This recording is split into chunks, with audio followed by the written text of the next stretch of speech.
तो इस वाले मॉडल में हमारे पास जो है सुपरवाइज्ड लर्निंग फॉलो हो रहा है। क्लासिफिकेशन का मॉडल है, जो कि हमारे पास जो टारगेट वेरिएबल है वो क्या है, वो हमारे पास क्वांटिटेटिव है। वो क्वालिटेटिव है, क्वालिटी शो करा रहा है। कैटेगोरिकल है हमारे पास, सेटिस्फाइड और डिससेटिस्फाइड हमारे हाँ या पास ना। 2 कैटेगरीज़ है। हाँ या ना की फॉर्म में वो हमें देता है। तो सबसे पहले इम्पोर्ट पैंडास एज़ पीडी हमने किया है और data is equal to pd.read.csv हमने वो वाली फ़ाइल अपनी इम्पोर्ट करवाई है जिस डेटा के ऊपर हमने आज काम करना है, ठीक है। तो डेटा हमारे पास इम्पोर्ट हो गया है और डेटा का जो पहले कुछ 5 रोज़ हैं वो यहाँ पे देखने के लिए डेटा डॉट हेड और 5 हमने उसको पैरामीटर पास किया है कि डेटा के जो 5 पहले रोज़ है वो हमारे पास शो करवाओ, ठीक है। तो उसने 5 पहले रोज़ हमें दिए हैं, तो यहाँ से हमारे पास पता लग जाता है कि इस डेटा के अंदर 25 कॉलम्स है हमारे पास। अब 25 कॉलम जिसमें हमारे पास एक सीरियल नंबर आ जाता है, एक आईडी आ जाती है, जेंडर आ जाता है। अब इस सीरियल नंबर का हमने देखने की एक इंपॉर्टेंट फीचर है या नहीं है, सबको पता होगा कि एक इंपॉर्टेंट फीचर नहीं है, यहाँ पे एक एक्स्ट्रा फीचर आया हुआ है, तो इसको हम हटा लेंगे, मसला नहीं है। अगर है भी तो मसला नहीं है, किसी को डॉट हम ड्रॉप। यूज़ नहीं करेंगे इसको, डॉट ड्रॉप लगा के हम इसको हटा सकते हैं, ठीक है। और वही वाले सारे फीचर्स हैं जो मैंने एक्सेल में आपको दिखाया। सेटिस्फेक्शन हमारा टारगेट वेरिएबल है इसके अंदर और बाकी सारे फीचर वही वाले हैं, ठीक है। और जो सर्वे हुआ था उसके अंदर से ये इन लोगों ने डेटा कलेक्ट किया था और मेरे पास ये डेटा फिर मैंने इंटरनेट से डाउनलोड किया, ठीक है।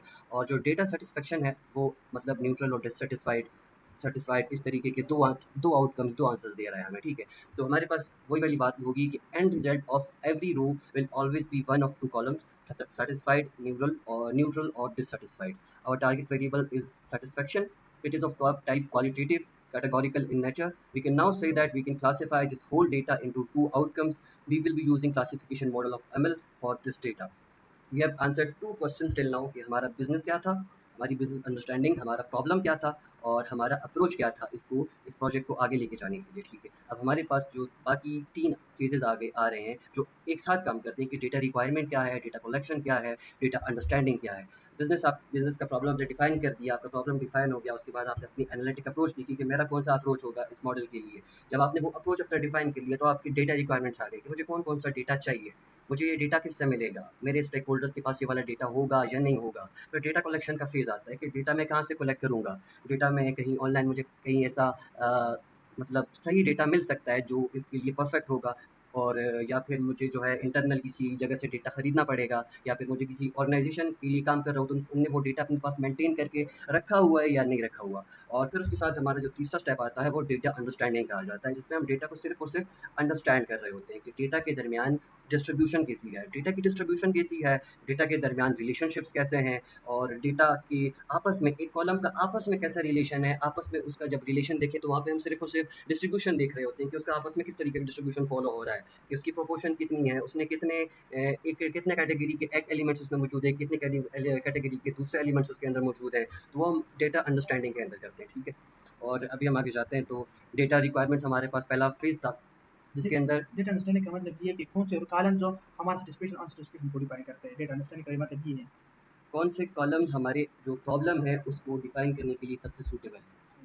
तो डेटा अंडरस्टैंडिंग हम ये कर रहे होते हैं और इस तरीके से भी कर रहे होते हैं कि हम अपने डेटा को अंडरस्टैंड कर रहे होते हैं। जो डेटा बिहाइंड हमारे पास, जो सामने डेटा है, ये वाला डेटा जो हमारे पास है, इसको अंडरस्टैंड करना है तो नंबर्स की फॉर्म में है भी ना। इन नंबर्स को हम याद तो नहीं कर सकते, ये बहुत मुश्किल काम है इनको याद करना, लेकिन इनको जब समझ जाएंगे, इसके ऊपर हम स्टैटिस्टिक जब अप्लाई करते हैं तो हमारे पास आखिर में क्या आ जाता है, या एक वैल्यू आ जाती है या दो वैल्यूज आ जाती है, मैक्सिमम 5 वैल्यूज आ जाएंगी डेटा के लिए हमारे पास। तो जब वो 5 जो वैल्यूज होंगी वो इस पूरे के पूरे डेटा सेट को रिप्रेजेंट कर रही होंगी, तो ये पूरा का पूरा डेटा सेट जो है इस एक खास चीज़ को रिप्रेजेंट कर रहा है। तो हमारे पास डेटा अंडरस्टैंडिंग का स्टेप इसलिए किया जाता है कि हम पूरे के पूरे डेटा को समझ जाएँ, याद किए बगैर उसको हम समझ जाएँ। कि हम कोई हमसे पूछे कि इस डेटा में है क्या? हम बता दें कि इतने परसेंट ये है, इतने परसेंट इस डेटा में ये पड़ा हुआ है। तो ये चीज़ें अब साथ-साथ हम जो आगे हुई आप देखेंगे, आप और क्लियर होता जाएगा आपको, ठीक है?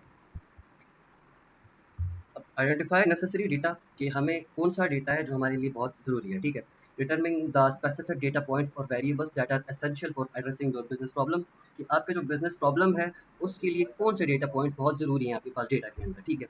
आपने अपने स्टेक होल्डर्स को आइडेंटिफाई करना है कि उनकी जो प्रायोरिटीज़ हैं, उनकी कंसर्न्स हैं क्या है, कि अब यहाँ पे हमारे पास जो एयरलाइन एजेंसी का डेटा है, उनके जो स्टेक होल्डर्स होंगे उनका यही हमारे पास कंसर्न होगा कि हमारा कस्टमर हमें छोड़ के ना जाए, हमारा कस्टमर हमें छोड़ के किसी और एयरलाइन के पास ना जाए, हमारा कस्टमर हमेशा सेटिस्फाइड रहे हमसे, क्योंकि उन लोगों ने अपना जो बिजनेस परफॉर्मेंस है उसको इंप्रूव करते रहना है। सारों ने बिजनेस एट द एंड, आखिर में बात बिजनेस के ऊपर ही आ जाती है कि बिजनेस परफॉर्मेंस सारों ने इंप्रूव करना होता है।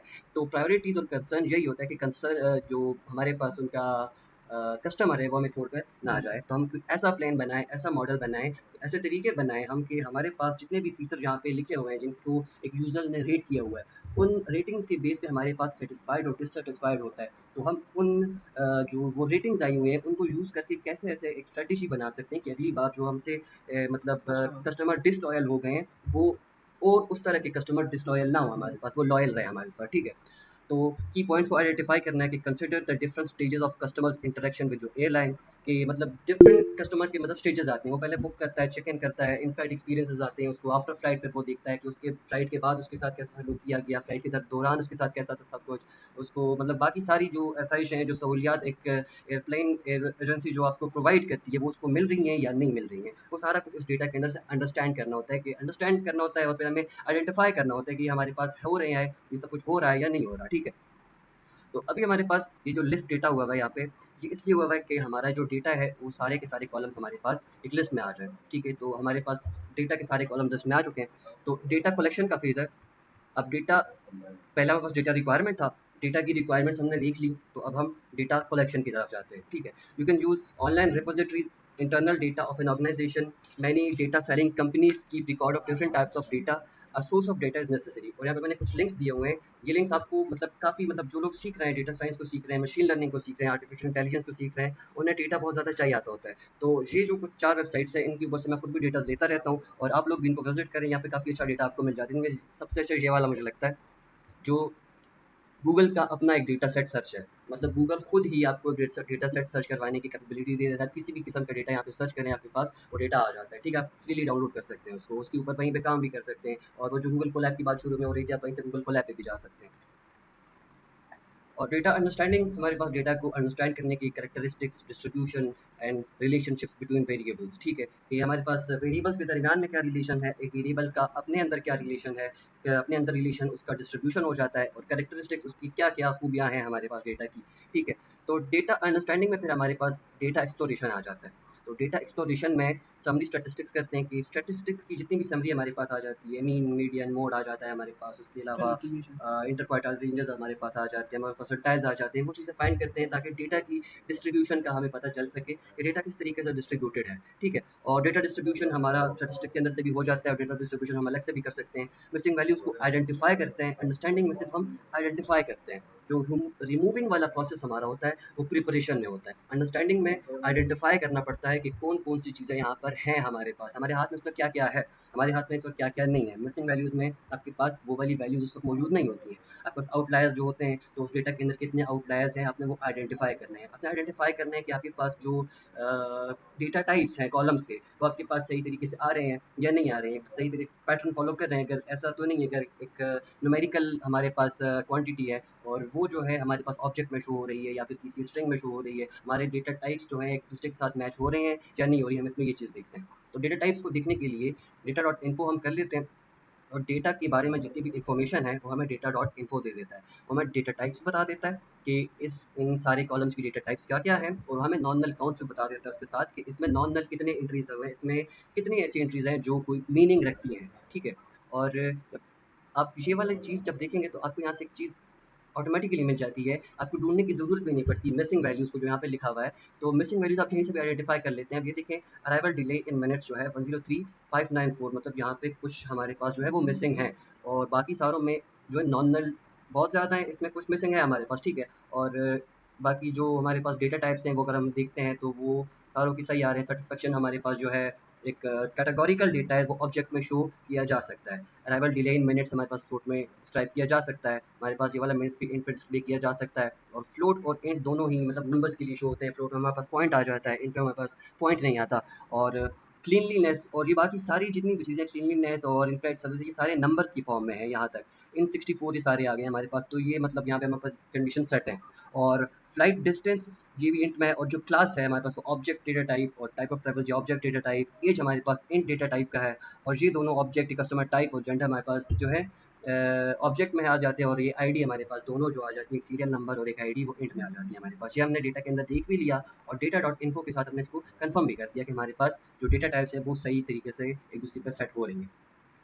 और 3 टन वैल्यूज़ मिसिंग थी यहाँ पे, और इसको हम कंफर्म ये भी करा सकते हैं कि data arrival delay in minutes, ये वाला है ना, अराइवल डिले इन मिनट्स, तो डेटा हमारा हमने जो पहले इंपोर्ट करवाया था डेटा को डेटा के नाम के वेरिएबल के अंदर डेटा इंपोर्ट करवाया था, तो उस वेरिएबल के अंदर जो डिफरेंट कॉलम्स है, एक कॉलम का नाम मैंने लिखा हुआ है अराइवल डिले इन मिनट्स के अंदर चेक करो कि कोई नल वैल्यू है। अगर नल वैल्यू है तो फिर सम करके दिखाओ कि कितनी वैल्यूज हैं उसके अंदर। अगर ये सम अगर यहाँ से आप हटा देते हैं तो आपके पास एक डिफरेंट किस्म की चीज़ आएगी।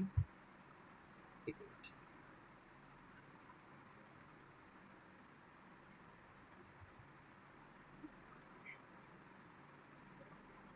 हाँ जी, हम्म, हो गया। 0 और 1 के काम आ जाएगा। अभी ये देखो फॉल्स और ट्रू की फॉर्म ट्रू के फॉर्म में आ जाएगा। जहाँ जहाँ पे नल हमारे पास होगा वो ट्रू हो जाएगा, और जहाँ जहाँ पे हमारे पास नॉन नल एंट्रीज होंगी वो हमारे पास फॉल्स हो जाएगा। तो ये हमें ये चीज़ शो करा रहा है। अगर ये जगह यहाँ पे फिर वो जो है थोड़ी सी कट जाती है क्योंकि पूरा ये शो नहीं करवा रहा होता, जुपिटर की सेटिंग में जाके आप ये चेंज कर भी सकते हैं। तो अभी यहाँ पे सीन ये है कि अगर यहाँ पे कोई हमारे पास नल वैल्यू होती तो वो ट्रू हमें शो करवा रहा होता, ठीक है, फॉल्स की जगह पे ट्रू होता हमारे पास। और समरी स्टैटिस्टिक्स की जो बात हमने की थी कि डेटा डॉट डिस्क्राइब से हम काफ़ी सारी स्टैटिस्टिक्स एक डेटा के बारे में जान सकते हैं। और वो स्टैटिस्टिक्स क्या हो सकती हैं कि मीन हो सकता है, स्टैंडर्ड डिविएशन हो सकता है, काउंट हो सकता है कि कितने नंबर ऑफ एलिमेंट्स हैं इसके अंदर, मिनिमम वैल्यू हो सकता है, और ये फर्स्ट क्वार्टाइल, आपका सेकंड क्वार्टाइल, थर्ड क्वार्टाइल हो गया, और आपका जो फोर्थ क्वार्टाइल जो मैक्सिमम माना जाता है वो आपके पास वो भी इसके अंदर आ जाता है, ठीक है। और इसके अंदर जब मैं देख रहा था तो मेरे पास बहुत बड़ी किस्म की एक आउटलायर मेरे पास शो हो रहा था। तो मुझे शुरू में तो यही लगा कि ये एक आउटलायर है, लेकिन बाद में जब मैंने इसको देखा तो ये मेरे पास रिजल्ट थोड़े से चेंज हो रहे थे, ठीक है। अब यहाँ पे सीन ये कि जो ये वाला कॉलम है देखें, ये हाँ वाला जी, रो, ये मिनिमम का रो है, ये वाला चौथा 1 2 3 4, ये जीरो से शुरू हो रहा है, minimum value zero, 25% value zero, 50% value zero, और जो 75% वैल्यू है वो आपके पास 12 मिनट्स तक चली जाती है। और उसी तरह अराइवल डिले इन मिनट्स जो है वो भी उसी तरीके से 0% पे जो वैल्यू है वो जीरो पे ही है, वो 25 पे, 50 पे, और 75 पे 13 पे चला जाता है, और फिर 100% उसका 1584 मिनट्स तक जाता है, ठीक है। तो यहाँ पे हमारे पास एक आउटलायर किस्म की ये चीज़ शो करवा रही है। लेकिन जब इसको हमने देखा तो आउटलायर हमारे पास शो हो रहा था, बॉक्स प्लॉट हमने जब कल भी बनाया था तो बॉक्स प्लॉट हमें आउटलायर्स इस तरीके से शो करा रहा था, ठीक है। और बॉक्स प्लॉट को बनाने के लिए सीबॉन को इंपोर्ट किया हमने सबसे पहले। सीबॉन आपकी लाइब्रेरी है जो इस्तेमाल होती है डेटा विजुअलाइजेशन के लिए, ठीक है, और उसको एसएनएस के नाम से हमने इंपोर्ट किया है। और एसएनएस के अंदर बॉक्स प्लॉट नाम का एक मेथड है जो बॉक्स प्लॉट बनाता है। उसके अंदर सिंपल एक data departure delay in minutes हमने प्रोवाइड किया जिसके नाम में आउटलायर थोड़ा सा नजर आया था, ठीक है। तो वो जब हमने उसको कैलकुलेट किया तो हमारे पास काफ़ी सारे आउटलायर्स डिटेक्ट हो रहे हैं। शुरू में तो हमें तो यही लग रहा है कि ये आउटलायर्स हैं हमारे पास, लेकिन जब मैंने इसके अंदर काउंट किया कि हमारे पास जीरो फीचर्स कितने, कि 0 मिनट्स कितनी बार आया हुआ है कि डिले आया ही ना हो हमारे पास किसी भी फ्लाइट में। तो data departure delay in minutes dot value counts, और कौन सा वैल्यू काउंट करना है, जीरो हमने काउंट करना है। तो उसने जो चीज़ रिटर्न की हमारे पास वो ये था कि 58,668 एलिमेंट्स हमारे पास जीरो थे। तो इसका मतलब ये है कि हमारे पास टोटल रोज कितने हैं, टोटल रोज हैं 103,904। तो 50% ऑफ जो डेटा है उसके अंदर हमारे पास 50% से भी थोड़ा सा ज़्यादा डेटा जिसमें हमारे पास जो डिपार्चर डिले इन मिनट्स है वो जीरो शो हो रहा है। तो इसी वजह से हमारे पास फिर इतने ज़्यादा आउटलायर्स आ रहे हैं। तो इसको हम इसी तरह से रहने देते हैं कि ये हमें इसको आउटलायर कंसिडर नहीं करेंगे क्योंकि हमारे पास डेटा ही इस तरीके का है, ठीक है। तो इसके साथ हमने डील करना होगा। हमें ऐसे रूल्स ऐसे बनाने पड़ेंगे कि हमें इसी डेटा के ऊपर जाना पड़ेगा। और ज़ीरो का मतलब ये है कि ये तो बहुत अच्छी बात है क्योंकि एक एयरलाइन के अंदर जो है फ्लाइट डिले कभी आया ही नहीं है, इसका मतलब ये है। तो उसके बाद जब कभी कभी डिले अगर आ जाता होगा तो वो डिले हमेशा ही शो करवाता होगा कि उनकी फ्लाइट में बहुत कम डिले आते हैं, लेकिन यहाँ पे सीन ये है कि आधों में आया हुआ है आधों में नहीं आया हुआ है, तो ये भी एक बड़ी बात है, ठीक है। तो अब वेरिएबल रिलेशनशिप, तो यहाँ पे पहले मैं देख रहा था कल जिस तरह की ट्यूनिंग हो रही थी, मैं कि इसको ट्यून करके चेक करूँ इसके अंदर से मैं हटा सकता हूँ या नहीं हटा सकता मैं आउटलायर्स। तो मैं डेटा की फ़िल्ट्रेशन कर रहा था उसकी, और डेटा की फ़िल्ट्रेशन करके चेक करता था तो उस पे कोई भी मेरे पास चेंज नहीं आता था रिलेशंस के अंदर, उन वैल्यूज़ के अंदर कोई चेंज नहीं आ रहा होता था मेरे पास। तो फिर मैंने जब ये वाला काम किया तो मेरे लिए ये वाला काम काफ़ी मीनिंगफुल लगा मुझे कि ज़ीरो एंट्रीज़ हमारे पास बहुत ज़्यादा है इसके अंदर, ठीक है। अब वेरिएबल रिलेशनशिप्स जो हैं हमने वो देखना है कि वेरिएबल के दरमियान में रिलेशनशिप्स किस तरीके से हैं। जब वेरिएबल के दरमियान में हम रिलेशनशिप्स देखेंगे तो हमें काम ये करना होगा कि कैटेगोरिकल वैल्यूज़ को अलग कर देंगे और न्यूमेरिकल वैल्यूज़ को अलग कर देंगे शुरू में, ताकि न्यूमेरिकल और न्यूमेरिकल के दरमियान में हम पहले एक अपना एनालिसिस कर दें कि उनके दरमियान में कितना रिलेशनशिप आ रहा है, ठीक है। उस हिसाब से फिर हम बाकी इन्फॉर्मेशन देखते हैं, ठीक है। तो सबसे पहले हमने क्या किया है कि कैटेगोरिकल कॉलम्स को अलग किया है, और कैटेगोरिकल कॉलम्स को हमने ये नहीं किया कि डेटा के अंदर से पूरे के पूरे वो डेटा हमने उठा लिया और उसके बाद जो है हमने उसके ऊपर मतलब वो डेटा की अलग डेटा फ्रेम बना लिया। हमने अलग डेटा फ्रेम नहीं बनाया, यहाँ पे हमने सिर्फ वही वाले डेटा टाइप सिलेक्ट किए हैं जो ऑब्जेक्ट टाइप के हैं और उनके कॉलम्स के नेम्स उठाए हैं हमने। सिर्फ कॉलम के नाम जहाँ पे हमारे पास कैटेगोरिकल कॉलम्स में आ जाएंगे और न्यूमेरिकल कॉलम्स के नाम जो है हमारे पास न्यूमेरिकल कॉलम्स में इस वाले वेरिएबल के अंदर आ जाएंगे, जहाँ पे हमने सिर्फ इंक्लूड क्या किया हुआ है, नंबर को इंक्लूड किया हुआ है। ठीक है, तो जब हमने फिर डेटा का इन्फो देखा तो वही वाला इन्फो जो हमारे पहले आ रहा था वो वाला इन्फो था। अब कोरिलेशन हमने फाइंड करना है। कोरिलेशन हमें क्या बताता है? It indicates how much one variable changes in response to change in another variable. जब एक वेरिएबल चेंज हो रहा होता है तो दूसरे वेरिएबल के ऊपर क्या चेंज आ रहा होता है। ठीक है, अब जिसका एग्जांपल इस तरीके से हो सकता है कि गर्मी ज़्यादा होती है तो लोग फिर ज़्यादा पानी पीना शुरू कर लेते हैं, जब गर्मी कम होती है लोग कम पानी पीते हैं। इन दोनों के दरमियान एक हाई किस्म की कोरिलेशन है। ठीक है, तो कोरिलेशन हमें ये बताती है खास वेरिएबल के चेंज से दूसरे वेरिएबल के ऊपर क्या चेंज आता है हमारे पास। ठीक है, तो data numerical columns dot C O double R हमने किया है। ठीक है, तो ये कोरिलेशन का सीन ये कि सिर्फ और सिर्फ न्यूमेरिकल कंप्यूटिंग न्यूमेरिकल कॉलम्स के ऊपर हमारे काम करता है ये, और क्वांटिटी जो क्वालिटेटिव डेटा होता है उसके ऊपर ये काम नहीं करता। ठीक है, तो हमने इसीलिए न्यूमेरिकल कॉलम्स को शुरू में अलग कर दिया था। उसकी कोरिलेशन जब हमने फाइंड की, ये पूरा का पूरा हमारे पास एक मैप आ गया था, उसका एक टेबल हमारे पास भी आ गया। ठीक है, तो इस टेबल को अगर अंडरस्टैंड करना थोड़ा सा मुश्किल हो जाता है तो इसका सीन ये कि एक हमारे पास एक विजुअलाइजेशन का एक ग्राफ आता है जिसको कहा जाता है हीट मैप। तो इस कोरिलेशन को, इस पूरी की पूरी कोरिलेशन को वो हीट मैप जो है इन सारे नंबर से मिल के बनता है और वो कलर्स के फॉर्म में शो करवा रहा होता है कि कौन सा एलिमेंट सबसे ज़्यादा लाइक कोरिलेटेड है आपस में। ठीक है, तो इस data numerical columns dot C O double R को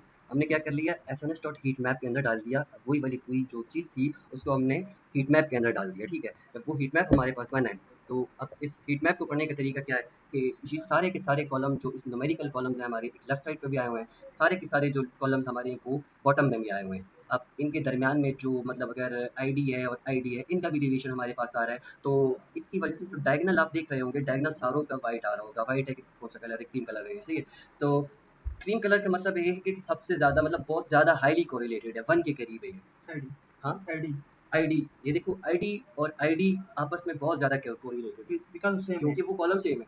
और एसआर और एसआर आपस में बहुत ज़्यादा कोरिलेटेड क्योंकि कॉलम सेम है। अब यहाँ पे हमारे पास ये चीज़ हमने देखनी है कि आखिर में ये जो 4 एक्स्ट्रा आए हुए हैं हमारे पास, ये जो 2 एक्स्ट्रा आए हुए हैं, डिपार्चर डिले इन मिनट्स और अराइवल डिले इन मिनट्स, ये दोनों भी आपस में बहुत ज़्यादा कोरिलेटेड हो रहे हैं। और अराइवल डिले इन मिनट्स और डिपार्चर डिले इन मिनट्स, ये दोनों मतलब एक सिमेट्रिकल चीज़ हीट मैप में हमारे पास बन जाती है, इस वजह से 2 बार ये आ जाता है हमारे पास। तो शो यही हो रहा है कि ये वाला फीचर और ये वाला फीचर आपस में बहुत ज़्यादा कोरिलेटेड है।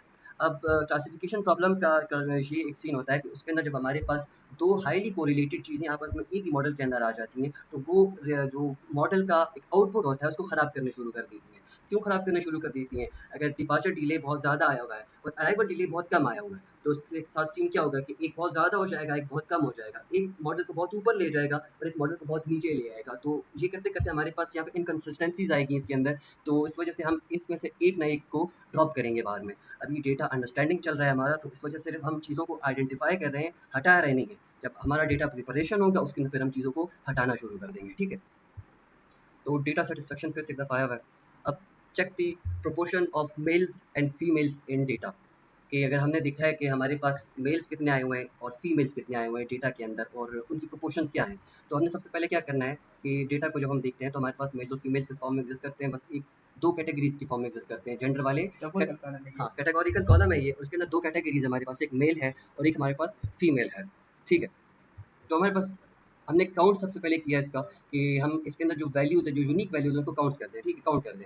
तो उसने हमें काउंट करके बताया कि जेंडर में फीमेल हमारे पास इतने आए हुए हैं और मेल हमारे पास इतने आए हुए हैं। ठीक है, तो जब इसका हम एक पाई चार्ट बनाते हैं तो पाई चार्ट हमारे पास बनता है दो कैटेगोरिकल चीज़ों के दरमियान में, हमारे पास एज अ होल बताता है कि दो कैटेगोरिकल चीज़ें एज अ होल कितनी एग्जिस्ट करती हैं, कि एक चीज़ कितनी एग्जिस्ट करती है और दूसरी चीज़ कितनी एग्जिस्ट करती है वहाँ पर। ठीक है, अब लेबल्स हमारे पास मेल और फीमेल का है। ठीक है, अब पीएलटी, अब मैटप्लॉटलिब डॉट पाइप्लॉट, इसका जो ये मतलब मैटप्लॉटलिब के अंदर एक और हमारे पास लाइब्रेरी है जिसको पाइप्लॉट कहा जाता है, उसको हमने इंपोर्ट किया है पीएलटी के नाम से। ठीक है, और पीएलटी के अंदर हमारे पास पाई चार्ट बन जाता है, मैटप्लॉटलिब के अंदर हमारे पास जो पाई चार्ट बन जाता है और उसको हम क्या चीज़ प्रोवाइड करते हैं सबसे शुरू में, जेंडर काउंट प्रोवाइड करते हैं कि कितने काउंट हमारे पास आए हुए हैं।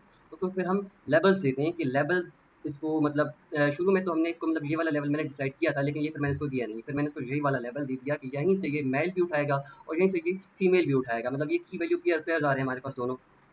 तो ये पहला पहला पेयर वो यहाँ से, ये देखिए gender counts dot index. Dot index का मतलब ये है कि जो नाम है सिर्फ उसे उठाना है। डॉट इंडेक्स हमारे पास ये इसका इंडेक्स आ रहा है और ये उसकी वैल्यू आ रही है, इस इंडेक्स पे पड़ी हुई वैल्यू आ रही है। तो इस इंडेक्स को उठाने के लिए जेंडर काउंट्स डॉट इंडेक्स हमने किया है और लेबल्स हमने यहाँ से उठा दिए और जेंडर काउंट्स इसको पूरा का पूरा हमने दिया कि मेल कितने हैं और फीमेल कितने हैं।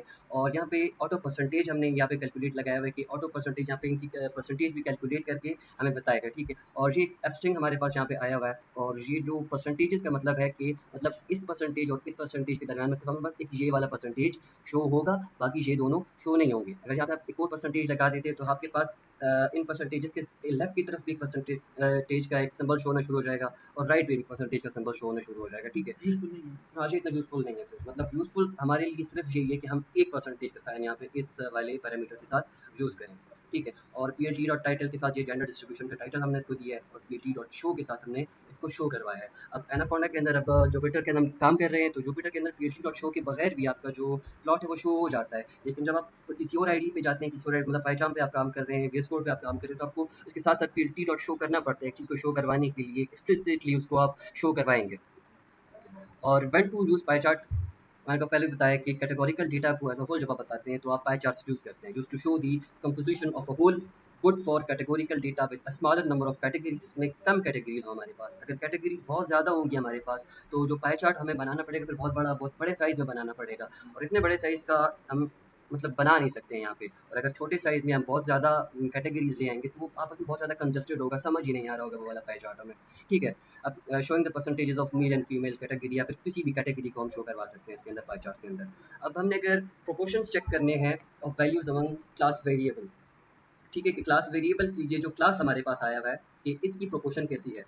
क्लास हमारे पास एक वेरिएबल है यहाँ पे जो शो करवाता है कि इकोनॉमी प्लस में गया है कस्टमर या बिजनेस क्लास में गया है या फिर वो इकोनॉमी में गया है। तो इसकी अगर हम शो करवाते हैं तो हम इसको डायरेक्टली वैल्यू काउंट करेंगे उसकी और बार प्लॉट के साथ उसको हम शो करवा सकते हैं कि इतने नंबर ऑफ कस्टमर्स जो है वो बिजनेस ट्रैवल किया उनने, इतने नंबर ऑफ कस्टमर्स ने इकोनॉमी किया और इतने नंबर ऑफ कस्टमर्स ने इकोनॉमी प्लस पे ट्रैवल किया, ठीक है।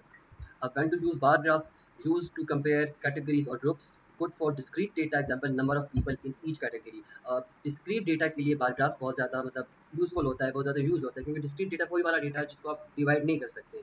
अब इस नंबर को ये 50,000 जो आपके पास आया है इसको आप डिवाइड नहीं कर सकते, इसको आप डिवाइड करेंगे टू के साथ तो कोई आपके पास कोई खास आइडिया नहीं होगा इसके कि आप कर क्या रहे हैं, मीनिंगफुल नहीं होगा इतना ज़्यादा, ठीक है। तो डिस्क्रीट डेटा के ऊपर आप बार ग्राफ्स को यूज़ करेंगे और कैटेगोरिकल डेटा के अंदर आपके पास अगर कैटेगरीज कम है तो आप पाई चार्ट को यूज़ करेंगे।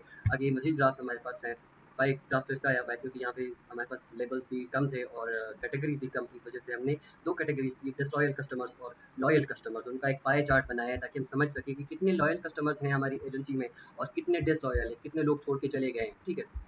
तो उनकी हमने सबसे पहले काउंट किया और यहाँ पे हमने परसेंटेजेस काउंट किए हैं इस बार, यहाँ पे वैल्यूज़ नहीं काउंट किए, सिर्फ परसेंटेजेस काउंट किए कि डेटा कस्टमर टाइप, कि कस्टमर टाइप का हमने डेटा उठाया, उसकी वैल्यू काउंट्स की है, जब वैल्यू काउंट किया उसको नॉर्मलाइज किया हमने, एक रेंज में लाया है उसको और उस रेंज को हमने मल्टीप्लाई किया 100 के साथ कि जब उसको पूरा का पूरा उसने कैलकुलेट किया उसको उसने एक रेंज में लाया और 100 के साथ मल्टीप्लाई किया तो उसकी उसके पास परसेंटेजेस डायरेक्टली आ गए, ठीक है। अब पीएलटी डॉट फिगर में हम फिगर का साइज़ बता रहे होते हैं कि फिगर कितने साइज़ का बनेगा, कि 6 हमारे पास जो है विड्थ और हाइट को शो करवा रहा होता है, ठीक है। पहले वाला 6 हमें विड्थ शो कराता है, दूसरे वाला 6 हमें हाइट शो करवा रहा होता है। और पीएलटी डॉट पाई जो है वो हमने पाई चार्ट बनाने के लिए अब वही कस्टमर टाइप काउंट्स जो हमने ऊपर कैलकुलेट किया है, जो परसेंटेज हमने कैलकुलेट की है वहाँ से उठाया है और उसकी जो इंडेक्सेस हैं, जो लेबल्स हम इस्तेमाल करेंगे, जो लॉयल कस्टमर्स हैं और जो डिसलॉयल कस्टमर्स हैं उसके इंडेक्सेस हमने उठा लिए इस वाले वेरिएबल के अंदर से, सीरीज़ के अंदर से। और ऑटो परसेंटेज हमने इसका कैलकुलेट किया कि यहाँ पे इसका परसेंटेज भी हमारे ऊपर पाई चार्ट के ऊपर ही शो हो जाए, तो वो उसी तरीके से हमारे पास आया हुआ है, ठीक है। अब फ्लाइट डिस्टेंस की डिस्ट्रीब्यूशन को अगर हमें कैलकुलेट करना है, पीएलटी डॉट हिस्टोग्राम हम एक कर सकते हैं। अब डिस्ट्रीब्यूशन ऑफ फ्लाइट डिस्टेंस, अब जब डिस्ट्रीब्यूशन की बात होगी तो हम डिस्ट्रीब्यूशन में सिर्फ एक ही वेरिएबल के साथ डील कर रहे होते हैं, एक वेरिएबल किस तरीके से डिस्ट्रीब्यूटेड है पूरे के पूरे डेटा सेट के अंदर, ठीक है। और डेटा की फ्लाइट डिस्टेंस हमने उठाया, फ्लाइट डिस्टेंस पहले आप लोग देख लें कि किस तरीके से हमारे पास शो हो रहा है। फ्लाइट डिस्टेंस ये वाला वेरिएबल है 460 माइल्स टू 35 माइल्स, ये माइल्स में हमारे पास सारा का सारा डेटा आ रहा है कि एक जहाज़ ने इतना डिस्टेंस ट्रैवल किया है, कस्टमर ने इतना डिस्टेंस ट्रैवल किया है इस जहाज़ के साथ, ठीक है, इस एजेंसी के साथ। तो इनकी डिस्ट्रीब्यूशन जब हम देखेंगे तो हमारे पास क्या आ जाता है कि जो मेजॉरिटी ऑफ द फ्लाइट है वो जो है 400 से 3000 माइल्स के दरमियान में है। ये देखिए मेजॉरिटी जो है यहाँ से जो है कम हो जाता है, मतलब ये जो अप्रॉक्सीमेटली ये वाली जो जगह हमारे पास 400 के बराबर आती है, और जहाँ से ये फिर ख़त्म होना शुरू हो जाता है, जहाँ पे इसकी मतलब चेंज आना इसका ख़त्म हो जाता है, तो वो 3000 बन रहा है हमारे पास। इसका मतलब ये है कि मेजॉरिटी हमारे पास जो है वो 400 और 3000 के दरमियान में है, और long distance flights are not preferred by customers. जो लॉन्ग डिस्टेंस फ्लाइट्स है वो इस एजेंसी के साथ मतलब हाँ जी। कस्टमर्स नहीं ले रहे हैं, क्योंकि 3000 से 4000 जो है हमारे पास काफ़ी लॉन्ग डिस्टेंस फ्लाइट्स आ रहे हैं, और उन फ्लाइट्स को जो है कस्टमर्स नहीं लेके रहे हैं। इस फ्लाइट मतलब इस एजेंसी के साथ ये लोग फ्लाइट्स को जो है लॉन्ग डिस्टेंस में करना मतलब प्रेफर नहीं करते। When to use histogram used to show the distribution of a single variable। जब हम सिंगल वेरिएबल के साथ बात करेंगे तो हम इस वक्त हिस्टोग्राम को यूज़ करेंगे, और हिस्टोग्राम हमें पूरे के पूरे डेटा का डिस्ट्रीब्यूशन बता रहा होता है। अब relationship between age and flight distance, अब हमारे पास एज आ गया है और फ्लाइट डिस्टेंस आ गया है, ठीक है। एज और फ्लाइट डिस्टेंस के दरमियान में हमने रिलेशनशिप देखना है, दो रिलेशंस के दरमियान में, दो कॉलम्स के दरमियान में जब हमने रिलेशनशिप देखना होगा, तो उसके लिए हम स्कैटर प्लॉट इस्तेमाल करेंगे। और स्कैटर प्लॉट तब इस्तेमाल करेंगे जब वो दोनों कॉलम जो होंगे हमारे पास वो न्यूमेरिकल होंगे। अब एज जो है वो भी हमारे पास न्यूमेरिकल है, और जो फ्लाइट डिस्टेंस है वो भी हमारे पास न्यूमेरिकल है। अब S N S dot scatter plot हमने बनाया है, तो सीबॉन के अंदर से मंगवाया है हमने, क्या चीज़, स्कैटर प्लॉट को मंगवाया है, और एक्स को हमने एज दिया है, और वाई वाले को हमने फ्लाइट डिस्टेंस दिया है। और ये वाला डेटा पूरा का पूरा डेटा फिर से आया हुआ है, डेटा देना ज़रूरी भी नहीं है, यहाँ पे फिर से मैंने हटा भी मसला नहीं होगा, ठीक है। और पीएचडी डॉट टाइटल, अब relationship between age and flight distance, हम फाइंड क्या कर रहे हैं, रिलेशनशिप फाइंड कर रहे हैं, एज और फ्लाइट डिस्टेंस के अंदर हम रिलेशनशिप फाइंड कर रहे हैं, ठीक है। अब इस ग्राफ को जब हम पढ़ेंगे तो हमारे पास क्या आ जाता है इसके अंदर, कि ये जो ऊपर वाले सारे एरिया आ जाता है ना, ये हमें शो करवा रहा है कि ये आउटलायर्स आ जाते हैं हमारे पास थोड़े बहुत, और ये वाला जो एरिया हमारे पास आ रहा है ये भी हमारे पास आउटलायर्स का आ जाता है। और एज जो है ये 60 से ऊपर वाले जो, बल्कि 70 से ऊपर वाले जो लोग हैं, 70 से ऊपर जो हमारे पास जो कस्टमर्स आते हैं, वो मतलब फ्लाइट डिस्टेंस को जो है मतलब ज़्यादा लंबी फ्लाइट जो है वो लोग नहीं लेते हैं, वो कम फ्लाइट ले रहे होते हैं। वो ये देखिए 1000 माइल्स की ज़्यादातर आई हुई है यहाँ तक, फिर दरमियान में ब्रेक आए हुए हैं बहुत सारा, मतलब यहाँ पे बहुत कम फ्लाइट्स आए हुए हैं। वो लॉन्ग डिस्टेंसेस को प्रेफर नहीं करते हो जब तक उन्हें करना ना हो, उनको कोई बहुत ज़रूरी काम ना हो, तो वो लोग जो है मतलब 70 से ऊपर वो लोग लॉन्ग डिस्टेंसेस में नहीं जा रहे होते। और 30 से नीचे जब आप आते हैं तो आप लोग यहाँ पे फ़ील कर रहे होंगे ये वाला चेंज। इस माउस को आप जब फ़ील करेंगे, इस कर्सर को आप देखें, यहाँ से एक कर्व जा रहा है ऊपर की तरफ। तो ये कर्व हमें शो करवा रहा है कि जो 30 से लेस वाले एजेस वाले लोग हैं, वो जो है मतलब 2000 माइल से ऊपर ट्रैवल कर रहे हैं थोड़ा बहुत, और मतलब 3000 माइल तक ट्रैवल करते हैं, और उसके बाद हमारे पास बाकी जो है आउटलायर्स भी इसके अंदर आ जाते हैं। और जो मीन एज हमारे पास आ रहा है वो 40 ईयर्स का आ रहा है हमारे पास यहाँ पे, ठीक है। और ये चीज़ें फिर फाइंड की हुई हैं कि the mean is about 39 years, a customer under 30 years tend to travel around 2000 miles flight distance, and we can see we have a noticeable number of outliers। वही बात कि जो लोग 30 से नीचे हैं वो जो है 2000 माइल्स तक ट्रैवल करते हैं, उससे ऊपर वो लोग बहुत कम ट्रैवल कर रहे होते हैं। यहाँ पे ट्रेंड में थोड़ा सा चेंज आ जाता है फिर, ठीक है। और customers above the age of 75 tend to travel a short distance, जो 75 से ऊपर होते हैं, जो 70 से ऊपर होते हैं, वो लोग शॉर्ट डिस्टेंस पे जाते हैं, ठीक है। And we can notice that 4000 mile distance is the regular distance with some exceptions appearing as outlier. जो 4000 हमारे पास डिस्टेंस आ रहा है 4000 माइल्स का, वो हमारे पास एक रेगुलर हमारे पास आ रहा है। तो किस तरीके से अगर रेगुलरली हमारे पास 4000 माइल्स ही अगर ये एजेंसी कर रही है, और कुछ फ्लाइट्स ऐसी होती हैं जिसके अंदर ये 4000 माइल से ऊपर जाता है, तो इसका मतलब ये है कि 4000 माइल इसको अलॉट किए गए हैं कि there can be a reason of distance licence here which limits an agency to travel not more than its limits, कि अपनी लिमिट से ज़्यादा, अपने फ्लाइट डिस्टेंस से ज़्यादा वो ट्रैवल नहीं कर सकता, एक लाइसेंस होता है इन लोगों का, ठीक है। तो when to use scatter plot, use to show the relationship between two variables, ठीक है। अब बिजनेस अंडरस्टैंडिंग हमने आज कर लिया, और एनालिटिक अप्रोच हमने कर लिया आज, और डेटा रिक्वायरमेंट्स, डेटा कलेक्शन और डेटा अंडरस्टैंडिंग तक हम आज आ गए। और डेटा प्रिपरेशन और मॉडलिंग जो है ये हम कल करेंगे इंशाल्लाह। आप लोगों के कोई क्वेश्चन वगैरह है तो प्लीज़ मेरे से क्वेश्चन अपने पूछें।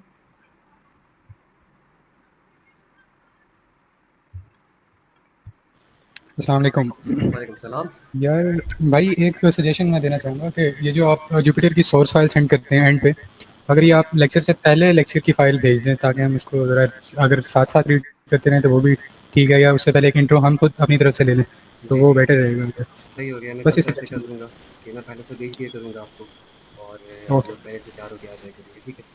ये सही हो जाएगा, ये अच्छी बात है। आप लोगों का और कोई क्वेश्चन है अभी? स्क्रीन स्ट्रक है, मेरी स्क्रीन स्ट्रक हो गई थी आज, मुझे तो नहीं लगता। नहीं हुई थी वो, बैकएंड पे कुछ। हम्म। सर अस्सलाम वालेकुम। वालेकुम सलाम रहमान। सर ये डेटा साइंटिस्ट और मशीन लर्निंग जो इंजीनियर है सर, इसमें फ़र्क क्या होता है? जो अभी जो आपने डेटा पर काम करना है ये सर जी मशीन लर्निंग इंजीनियर का काम होता है, डेटा साइंटिस्ट का काम होता है ये?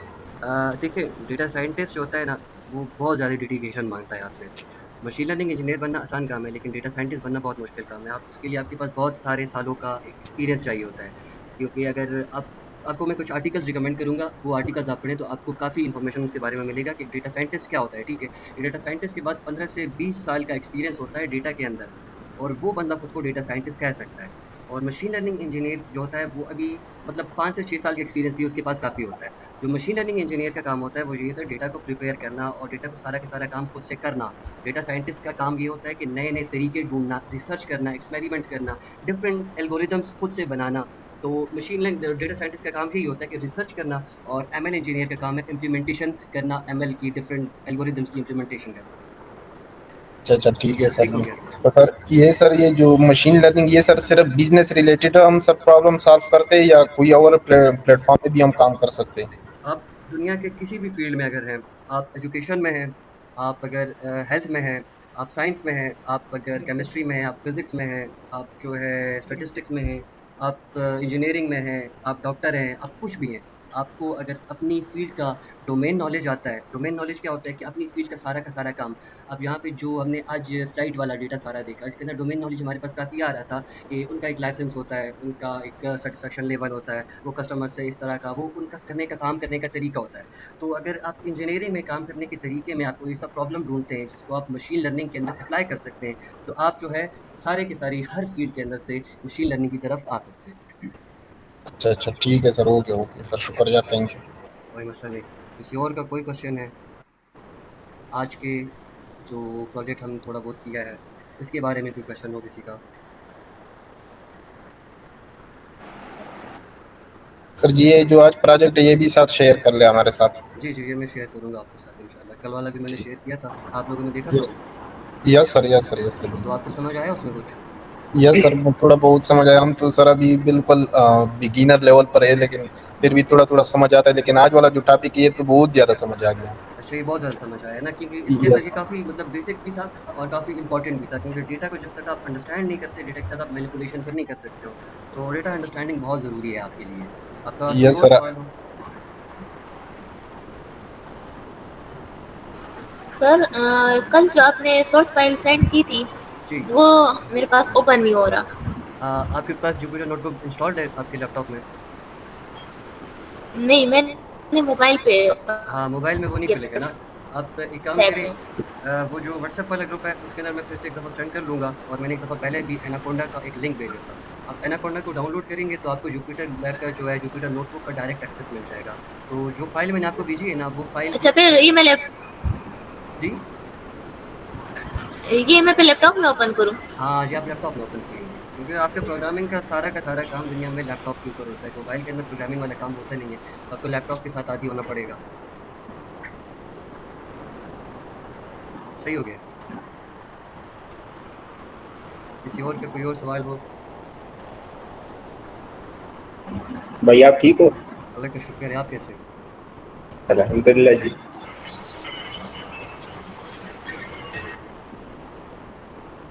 किसी और का अगर कोई और सवाल है, कोई क्वेरी है, आपका कोई सवाल है?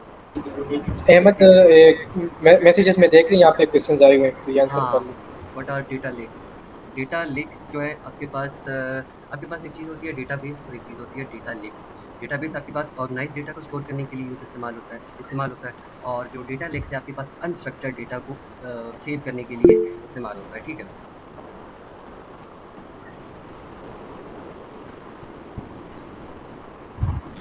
वो तो समझ आ गया था, बट इनमें मेन डिफरेंस क्या है? कोई स्ट्रक्चर का डिफरेंट है? ये तो सिर्फ ये डिफरेंस हो गया ना कि वो डाटा किस टाइप का स्टोर कर रहे हैं, बट हुँ। कोई बट डीप डाउन क्या फ़र्क है इसमें?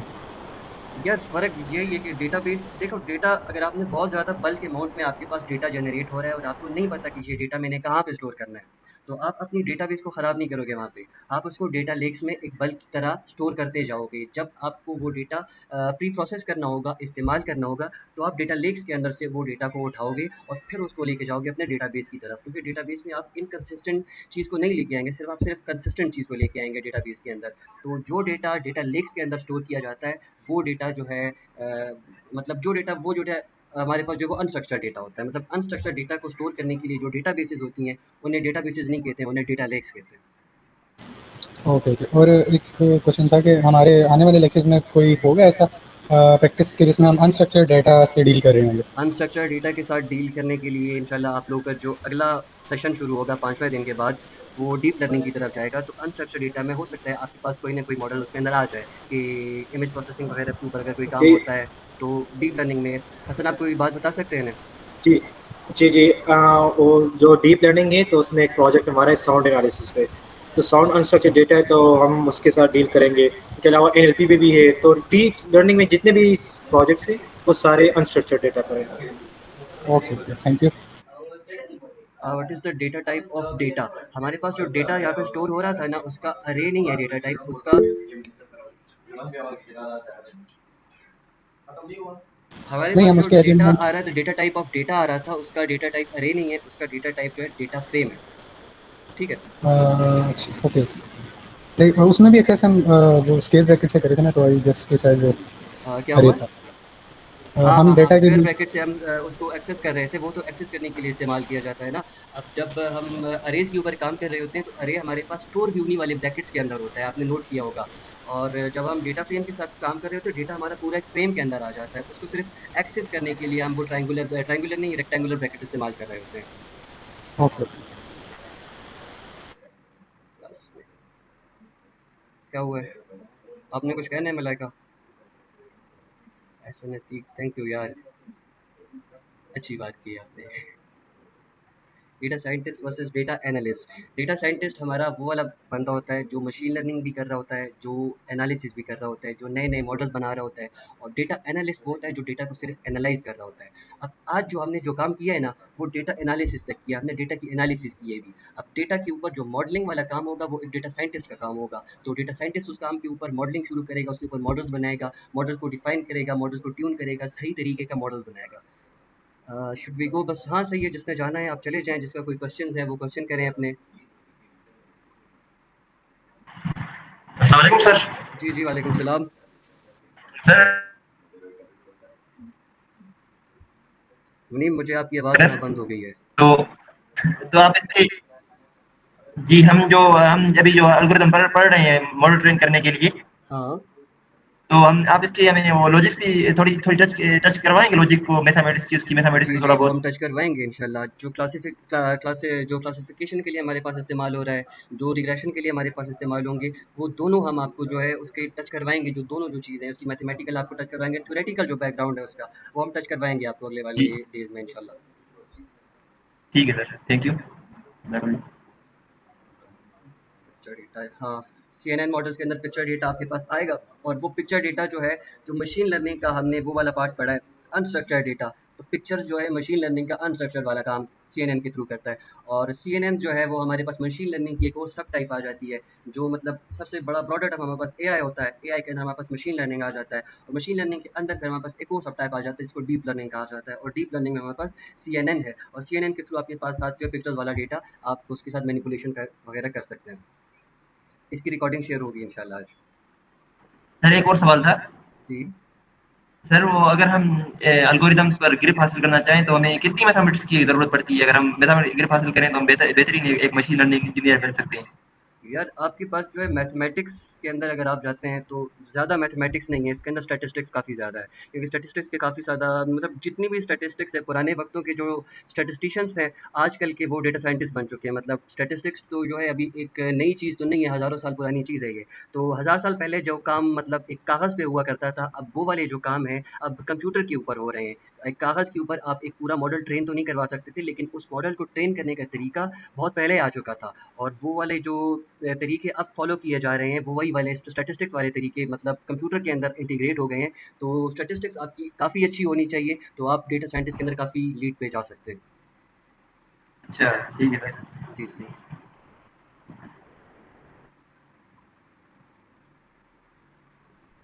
What is data visualisation and its uses. Data visualisation हमारे पास यूज़ किया जाता है डेटा को विजुअली देखने के लिए, ग्राफिकली देखने के लिए कि हमारे डेटा के दरमियान क्या रिलेशन बन रहे हैं। और यूजेस हमारे पास सबसे बड़ा यूज़ यही है कि हमारा रिलेशनशिप हमें पता लग जाए कि इस डेटा के दरमियान क्या रिलेशनशिप है। तो इससे ज़्यादा बड़ा यूज़ हमारा और कोई हो नहीं सकता इसमें। डेटा अंडरस्टैंडिंग डेटा अंडरस्टैंडिंग के लिए इस्तेमाल होता है। तो आज के लिए इतना ही था। इंशाल्लाह मिलेंगे कल को बाकी सारी चीज़ों के साथ, नए डेटा के साथ। तो अपना ख़्याल रखें आप लोग। अल्लाह हाफ़िज़। Thank you so much Ahmed भाई, काज़ी असलान। कोई मसला नहीं आज। अल्लाह हाफ़िज़। कब लगाते हैं फिर।